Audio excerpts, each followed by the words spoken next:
Penemuan menakjubkan baru saja muncul. Catatan Tiongkok kuno dari 2000 tahun yang lalu membahas tentang Yesus dan mengungkapkan beberapa detail yang mungkin mengejutkan Anda. Catatan astronomi tersembunyi dari Tiongkok ini tidak hanya menunjukkan tanggal lahir Yesus, tetapi juga mengkonfirmasi tanda-tanda astronomi yang dijelaskan dalam Alkitab selama kelahiran, kematian, dan kebangkitannya. Sebelum kita menggali misteri penemuan ini, izinkan saya menjelaskan bahwa yang kita bicarakan adalah astronomi, bukan astrologi. Astronomi adalah studi ilmiah tentang bintang, sedangkan praktik zaman baru astrologi dikaitkan dengan tanda-tanda zodiak dan kepercayaan setan yang harus ditolak oleh seorang Kristen sejati seperti Anda dan saya. Dalam Perjanjian Lama, orang-orang Yahudi menggunakan astronomi untuk mengidentifikasi nubuatan tentang kelahiran Mesias seperti bintang yang mereka lihat di timur ketika Yesus lahir. Sekarang mari kita selidiki catatan Tiongkok kuno ini.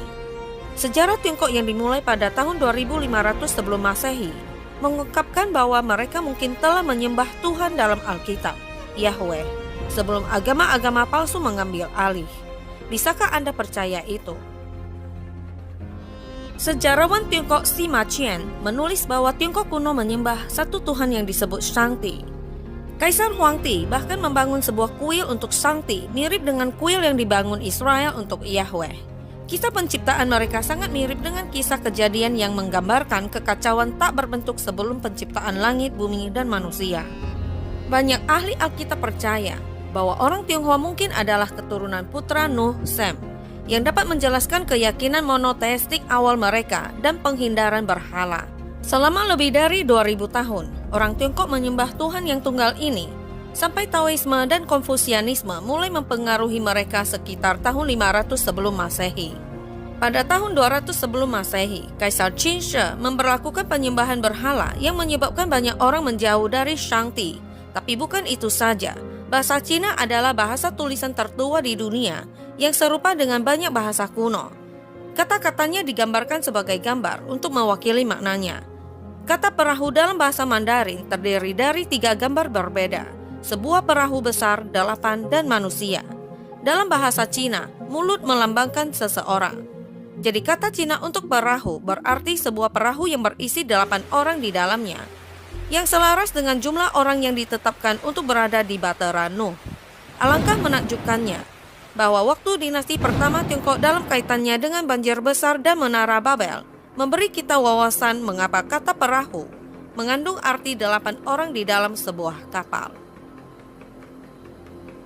Banjir besar diyakini terjadi pada tahun 2348 sebelum Masehi dan menara Babel pada tahun 2248 sebelum Masehi.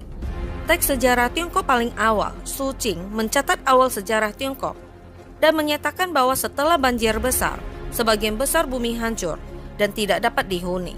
Selain itu, masyarakat aborigin Australia mempunyai tradisi lisan tentang banjir besar, di mana 8 orang selamat di dalam sebuah kano. Banyak kebudayaan kuno di belahan bumi barat dan timur mempunyai cerita tentang banjir besar. Bagaimana masyarakat Tiongkok mengetahui tentang banjir besar? Nuh masih hidup pada masa dinasti pertama Tiongkok. Dia hidup sampai sekitar tahun 2150 sebelum Masehi. Ketika Kaisar Yu pendiri dinasti Xia memulai pemerintahannya pada tahun 2123 sebelum Masehi. Ini terjadi 119 tahun setelah menara Babel dan 225 tahun setelah banjir besar. Kaisar Yu terkenal karena menyelesaikan masalah banjir di sekitar Sungai Kuning yang membuatnya mendapatkan posisi kepemimpinan. Tahukah Anda bahwa sebagian orang percaya bahwa banjir di Sungai Kuning disebabkan oleh sisa air dari banjir besar? Jika orang Tionghoa mendapatkan pengetahuan tentang banjir besar dari Nuh, informasi apa lagi yang mungkin mereka terima darinya? Kaisar Tiongkok Shun dalam masa pemerintahannya pada tahun 2230 sebelum Masehi percaya bahwa satu Tuhan bernama Shangti yang dianggap sebagai penguasa tertinggi alam semesta. Shangti berarti kaisar, dewa tertinggi dan tidak pernah dipresentasikan sebagai berhala atau patung. Kaisar tidak hanya menjabat sebagai penguasa, tetapi juga sebagai imam besar. Su Qing menggambarkan Kaisar Xuan melakukan pengorbanan tahunan untuk Shangti. Pengorbanan ini terjadi di kuil surga di mana tahta Shangti berada. Kaisar akan mengorbankan seekor sapi jantan yang sehat, dan meletakkan sebuah tablet bertuliskan nama Shangti di atas tahta di ujung utara kuil surga. Upacara kuno dimulai dengan proklamasi yang menyerupai kisah penciptaan dalam Kejadian. Pada awalnya terjadi kekacauan besar tanpa bentuk dan kegelapan. 5 elemen atau planet belum mulai bergerak, matahari dan bulan belum bersinar. Berikut menurut Chinese History in Light of the Books of Genesis. Di tengah-tengahnya tidak ada bentuk atau suara. Engkau, oh penguasa spiritual, muncul dan pertama-tama memisahkan yang suci dari yang tidak suci. Engkau membuat surga, engkau membuat bumi, engkau membuat manusia. Semua hal dengan kekuatan reproduksimu mendapatkan keberadaannya. Ini mirip dengan Kejadian 1 ayat 1-2. Pada mulanya, Allah menciptakan langit dan bumi. Bumi belum berbentuk dan kosong. Gelap gulita menutupi samudra raya, dan roh Allah melayang-layang di atas permukaan air. Upacara dilanjutkan dengan pengakuan atas kepedulian kebapakan Tuhan dan diakhiri dengan doa syukur dan kerendahan hati. Engkau menganggap kami sebagai seorang ayah. Kedaulatan kebaikanmu tidak terbatas. Sebagai seorang pembuat tembikar, engkau telah menjadikan segala sesuatu yang hidup. Kedaulatan kebaikanmu tidak terbatas, besar dan kecil dilindungi olehmu. Terukir di hati hambamu yang malang ini rasa kebaikanmu, sehingga perasaanku tak bisa terpampang seutuhnya. Dengan kebaikan yang besar, engkau menanggung kami, dan meskipun kami mempunyai kekurangan, engkau memberi kami kehidupan dan kemakmuran. Ini menggemakan Yesaya 64 ayat 8. Tetapi sekarang ya Tuhan, engkaulah Bapa kami. Kamilah tanah liat dan engkaulah yang membentuk kami, dan kami sekalian adalah buatan tanganmu. Jelas bahwa Tiongkok kuno memiliki pemahaman monoteistik tentang Tuhan yang kemungkinan besar diturunkan dari Nuh ke keturunannya. Seiring waktu, dewa-dewa lain dan pemujaan leluhur ditambahkan. Tetapi pada awalnya, Tiongkok menyembah satu Tuhan.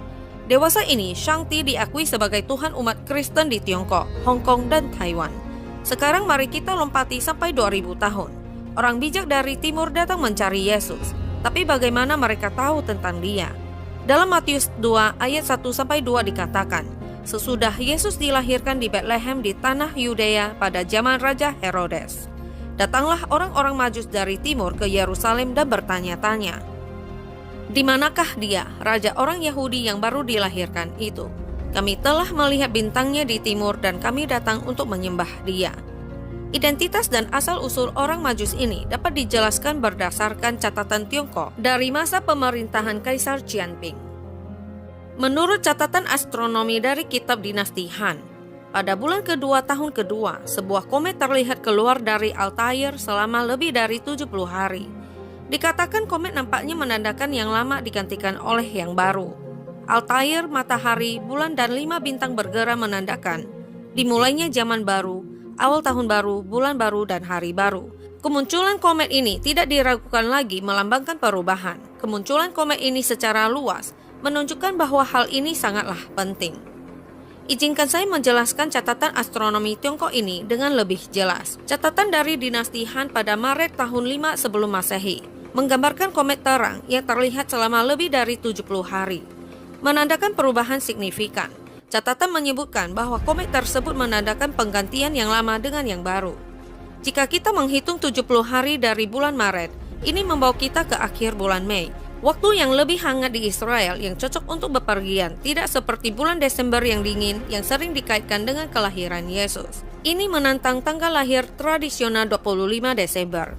Selama masa ini, para astronom Yahudi juga mengamati komet yang sama yang menunjukkan kepada mereka bahwa Mesias telah lahir. Ini mendorong mereka untuk bertanya dalam Matius 2 ayat 2, di manakah dia, raja orang Yahudi yang baru dilahirkan itu? Kami telah melihat bintangnya di timur dan kami datang untuk menyembah dia. Catatan Tiongkok dari dinasti Han pada tahun 31 Masehi juga mendokumentasikan gerhana matahari dan bulan yang mencatat bahwa semua tanda-tanda manusia kini ada pada satu orang dan menyebutkan seorang pria dari surga yang telah meninggal. Masyarakat Tionghoa yang tidak menyadari penyaliban Yesus karena tidak adanya misionaris Kristen masih merasakan pentingnya peristiwa tersebut. Catatan menyatakan Yin dan Yang telah salah bertukar dan matahari dan bulan menghilang cahayanya. Dosa-dosa semua orang kini ada pada satu orang. Pengampunan diumumkan kepada semua orang di bawah langit. Catatan lainnya berbunyi, gerhana pada hari Gui Hai, manusia dari surga meninggal. Selaras dengan Lukas 23 ayat 44. Ketika itu, hari sudah kira-kira jam 12, lalu kegelapan meliputi seluruh daerah itu sampai jam 3. Yang menggambarkan gerhana matahari 3 jam setelah kematian Yesus. Selain itu, 3 hari setelah gerhana, astronom Tiongkok melaporkan adanya pelangi yang mengelilingi seluruh bumi seperti lingkaran cahaya pada masa pemerintahan Kaisar Guangzhou.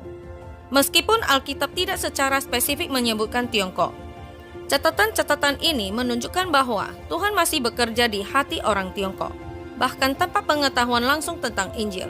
Hal ini menunjukkan kedaulatan Tuhan dan bahwa geografi tidak membatasi cara Dia menjangkau umatnya. Banyak yang percaya bahwa sejarah spiritual Tiongkok yang kaya dan hubungan mereka dengan garis keturunan Nuh melalui Sem adalah alasan atas peperangan spiritual yang mereka hadapi saat ini. Saya menemukan hal ini sangat menarik karena mengungkapkan banyak negara memiliki hubungan dengan Tuhan yang benar, meskipun sejarah mungkin menunjukkan asal-muasal penyembahan berhala. Para ahli Alkitab Kristen sepakat bahwa Yesus lahir sekitar 5 hingga 6 sebelum Masehi. Kaisar Qianping mencatat pentingnya Altair, salah satu bintang paling terang di langit Tiongkok yang terlihat selama sekitar 70 hari. Perkiraan waktu perjalanan dari Cina ke Israel. Mengapa Kaisar Qianping menganggap kemunculan bintang itu penting?